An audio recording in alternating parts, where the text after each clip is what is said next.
Baik, topik firman Tuhan pada hari ini yaitu Tuhan mengutus anak-anaknya. Tuhan mengutus anak-anaknya tertulis dalam Kisah Rasul pasal 13 ayat 1 sampai 12. Pada waktu itu dalam jemaat di Antioquia ada beberapa nabi dan pengajar, yaitu Barnabas dan Simeon yang disebut Niger, dan Lukius orang Kirene, dan Menahem yang diasuh bersama dengan raja wilayah Herodes, dan Saulus. Pada suatu hari ketika mereka beribadah kepada Tuhan dan berpuasa, berkatalah Roh Kudus, "Khususkanlah Barnabas dan Saulus bagiku untuk tugas yang telah kutentukan bagi mereka." Maka berpuasa dan berdoalah mereka, dan setelah meletakkan tangan ke atas kedua orang itu, mereka membiarkan keduanya pergi. Oleh karena disuruh Roh Kudus, Barnabas dan Saulus berangkat ke Selukia, dan dari situ mereka berlayar ke Siprus. Setiba di Salamis, mereka memberitakan firman Allah dalam rumah-rumah ibadah orang Yahudi, dan Yohanes menyertai mereka sebagai pembantu mereka. Mereka mengelilingi seluruh pulau itu sampai ke Pafos. Di situ mereka bertemu dengan seorang Yahudi bernama Bar Yesus. Ia seorang tukang sihir dan nabi palsu. Ia adalah kawan gubernur pulau itu, Sergius Paulus, yang adalah orang cerdas. Gubernur itu memanggil Barnabas dan Saulus karena ia ingin mendengar firman Allah. Tetapi Elimas, demikian namanya dalam bahasa Yunani, tukang sihir itu menghalang-halangi mereka dan berusaha membelokkan gubernur itu dari imannya. Tetapi Saulus yang juga disebut Paulus yang terus dia dan berkata, "Hai anak iblis, engkau penuh dengan rupa-rupa tipu muslihat dan kejahatan. Engkau musuh segala kebenaran. Tidakkah engkau akan berhenti membelokkan jalan Tuhan yang lurus itu? Sekarang lihatlah, tangan Tuhan datang menimpa engkau, dan engkau akan menjadi buta beberapa hari lamanya. Engkau tidak dapat melihat matahari."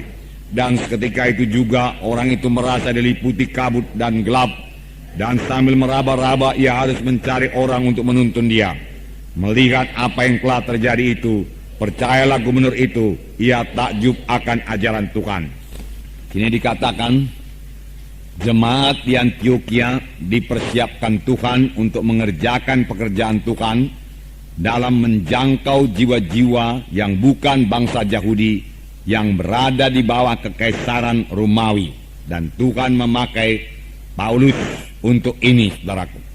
Saudara mengetahui riwayat sidang Antioquia ini. Riwayat sidang Antioquia ini bukan dimulai dari rasul-rasul yang menginjil, tidak. Tetapi dari anak-anak Tuhan yang tersebar karena aniaya. Dari anak-anak Tuhan yang tersebar ini, saudaraku, ada beberapa orang Siprus, orang Kirene, yang bicara kepada orang Yunani, yang bicara kepada orang Antioquia. Dan orang Antioquia, saudaraku, menerima Injil tersebut. Dan saudaraku, berdirilah sidang Tuhan di Antioquia. Dan kabar ini sampai ke Yerusalem. Lalu saudaraku, sidang pusat di Yerusalem mengutus Barnabas, saudaraku, ke Antioquia. Sesampainya Barnabas di Antioquia, ia bersuka cita dan menasehati orang Antioquia supaya tetap mereka dalam Tuhan. Tetapi Barnabas, saudaraku, melihat pekerjaan yang begitu pesat di Antioquia, lalu dia mencari Saulus, dan berdua mereka mengajari anak-anak Tuhan di Antioquia. Hasilnya yaitu setelah setahun mereka mengajar sidang Tuhan di Antioquia, maka di Antioquia lah orang-orang yang percaya itu mulai disebut Kristen, orang Kristen. Tetapi Tuhan tidak berhenti bekerja, saudaraku. Tuhan mau sidang itu bertambah-tambah dewasa, dan Tuhan kemudian melengkapi sidang di Antioquia ini. Firman Tuhan berkata dalam buku Efesus pasal 4 ayat 11, Tuhan memberikan rasul-rasul, nabi-nabi, guru-guru, pengajar-pengajar, dan penginjil-penginjil. Dan Tuhan telah melengkapi sidang di Antioquia ini. Sini dikatakan, saudaraku, mereka telah memiliki, saudaraku, nabi dan pengajar, yaitu Barnabas dan Simeon yang disebut Niger, Lukius orang Kirene, dan Menahem yang diasuh bersama dengan raja wilayah Herodes dan Saulus. Pada waktu mereka beribadah kepada Tuhan dan berpuasa, berkatalah Roh Kudus, khususkanlah Barnabas dan Saulus bagiku untuk tugas yang telah kutentukan bagi mereka. Jadi saudaraku, sidang jemaat di Antioquia ini telah dilengkapi Tuhan dengan beberapa nabi dan pengajar, dan Roh Kudus memimpin jemaat itu. Alangkah indahnya satu sidang yang dipimpin oleh Roh Kudus.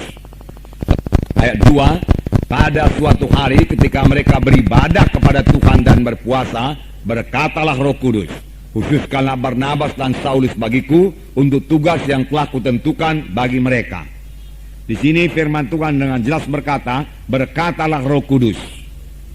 Saudaraku, jadi Roh Kudus itu bisa berkata-kata, saudaraku. Berkatalah Roh Kudus. Saudaraku, mulai daripada perjanjian lama Tuhan sudah bicara. Perjanjian baru saudaraku Tuhan lebih banyak bicara. Pada akhir zaman ini saudaraku Tuhan lebih banyak lagi bicara, saudaraku. Pada akhir zaman ini, pada zaman sekarang ini Tuhan bicara kepada kita masing-masing. Di sini dikatakan berkatalah Roh Kudus, khususkanlah Barnabas dan Saulus bagiku untuk tugas yang telah kutentukan bagi mereka. Jadi Roh Kudus bisa berkata-kata karena Roh Kudus hidup, saudaraku. Bukan hanya Roh Kudus bisa berkata-kata, Roh Kudus suka berkata-kata kepada kita, saudaraku. Apakah kita suka juga berkata-kata dengan Roh Kudus? Tentunya kita suka berkata-kata dengan Roh Kudus. Boleh jadi saudara bertanya bagaimana caranya. Sedikit akan kita lihat pada hari ini. Dan kita akan terus bertumbuh, saudaraku, dan mendengarkan suara Roh Kudus ini, saudaraku. Saudaraku, kapankah Roh Kudus berkata-kata, saudaraku? Di sini dikatakan pada suatu hari ketika mereka beribadah kepada Tuhan dan berpuasa, berkatalah Roh Kudus. Ketika mereka beribadah kepada Tuhan, tidak dikatakan ketika mereka berdoa kepada Tuhan. Memang Roh Kudus bisa bicara juga pada waktu kita berdoa, kalau kita memberikan dia kesempatan untuk bicara, saudaraku. Kita perlu mendengar suara Roh Kudus, karena firman Tuhan berkata Roh Kudus memimpinkan kita kepada segala kebenaran.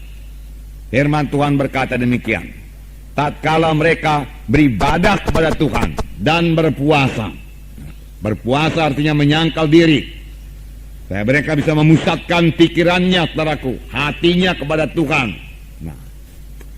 Nah, saudaraku, sebagai orang percaya kita juga harus melayani Tuhan, saudaraku. Kerap kali kita hanya minta Tuhan melayani kita. Berikan saya ini Tuhan, berikan saya itu Tuhan. Tidak salah, saudaraku, tidak salah. Tetapi kita juga harus bertumbuh, bertambah-tambah dewasa dalam doa dan pelayanan kita kepada Tuhan.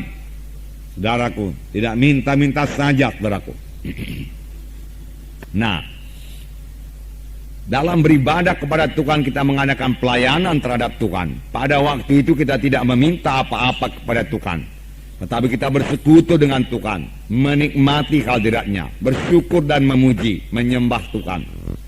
Raja Daud berkata, satu hal telah kuminta kepada Tuhan, yaitu supaya aku diam dalam rumah Tuhan, diam dalam bait Tuhan, dan menikmati hadirat Tuhan, menikmati kehadiran Tuhan. Dia mau tinggal di rumah Tuhan selama-lamanya, seperti sidang di Antioquia. Pada waktu mereka beribadah kepada Tuhan, mereka mendengar suara Roh Kudus. Mereka mendengar suara Roh Kudus. Tapi kalau kita teliti, saudaraku, mereka juga penuh dengan Roh Kudus. Sidang Antioquia ini penuh dengan Roh Kudus. Bahkan Paulus, saudaraku, pada waktu dia melayani, saudaraku, dalam ayat 9 dikatakan, tetapi Saulus, yang juga disebut Paulus, yang penuh dengan Roh Kudus, menatap dia dan berkata. Nah, saudaraku, sidang Antioquia penuh dengan Roh Kudus. Dengan penuh dengan Roh Kudus, saudaraku, iman kita akan diteguhkan, saudaraku.